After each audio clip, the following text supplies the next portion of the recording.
The whole aim of you playing an instrument or singing, what is the aim of that?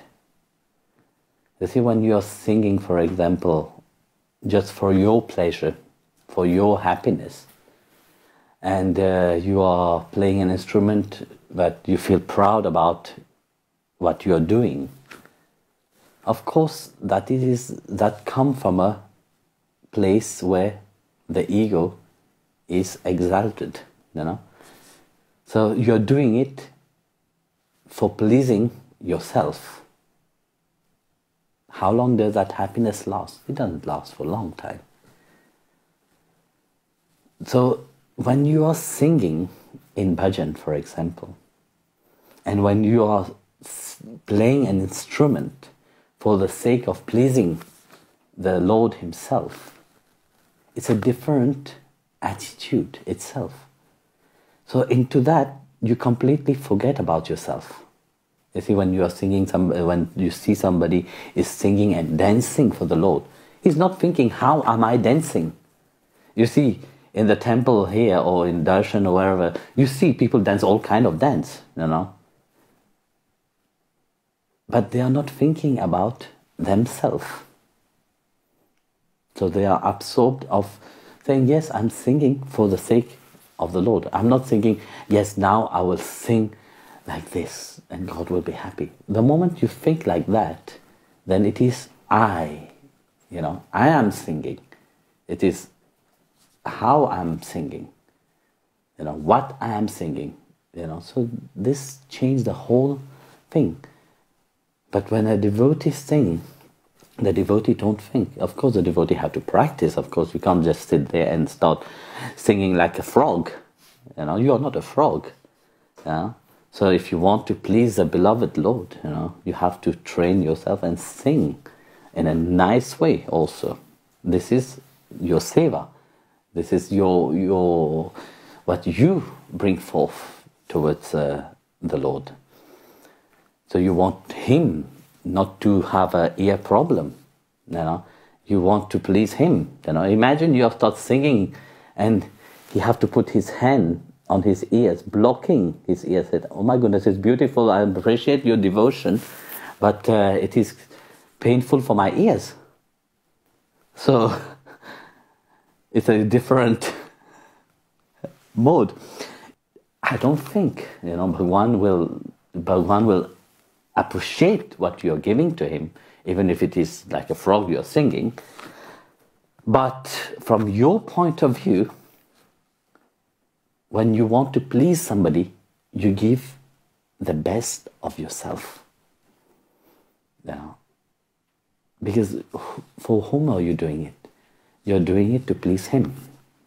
So inside of your mind when you're singing, you're not thinking about yourself, you're thinking about Him. So a devotee, when he's singing bhajan, he's playing music or he's dancing in the tune, you know, is to please the Lord Himself. Not his own ego or her own ego. So this is a different. When one sings for one's own pride, you know, one is so well aware of every moment, how am I singing?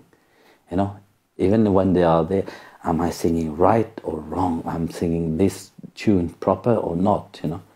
But the devotee don't, you know, the devotee train themselves and they pour out their heart to the beloved Lord, you know, to please the one to whom they are singing. So it's not about watching oneself or judging oneself. It's about for whom, what is your aim in singing? You're singing for yourself to please Him, or you are singing to please Him only, not singing to please yourself firstly, then Him. So, like I said to you, when you sing, you give your best into it. You know? It's like a child, you know, when a child is singing. Of course, a child, when they sing, whatever they hear, they will just sing it out. but they are singing without thinking. This is a different innocence in itself, you know. Because the child, you see, whatever the child hears, the child, like I said yesterday, what the parent have taught the child have the child took from the parents. So, like that, you see. But it is in pure innocence.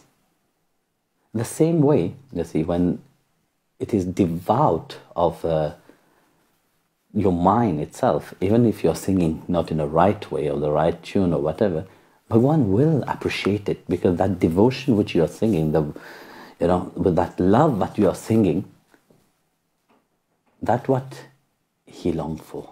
He don't long for the word. He don't long for how much you're praising him, with beautiful words and all this stuff. Many people praise him with beautiful words. But that words of praise doesn't reach him. Because if that word of praise doesn't have that longing and the love inside of it, it don't, make any effect. It doesn't have any power in itself. But if that longing, when you're singing, you're dancing, you're playing music, whatever you're doing in life, if it have that longing and that yearning for him, that love for him, and what it is for him, what you're doing it, in your daily life, whatever you do, you're doing it for him. You're singing for him. So when this becomes clear for you, then you will see that come to him.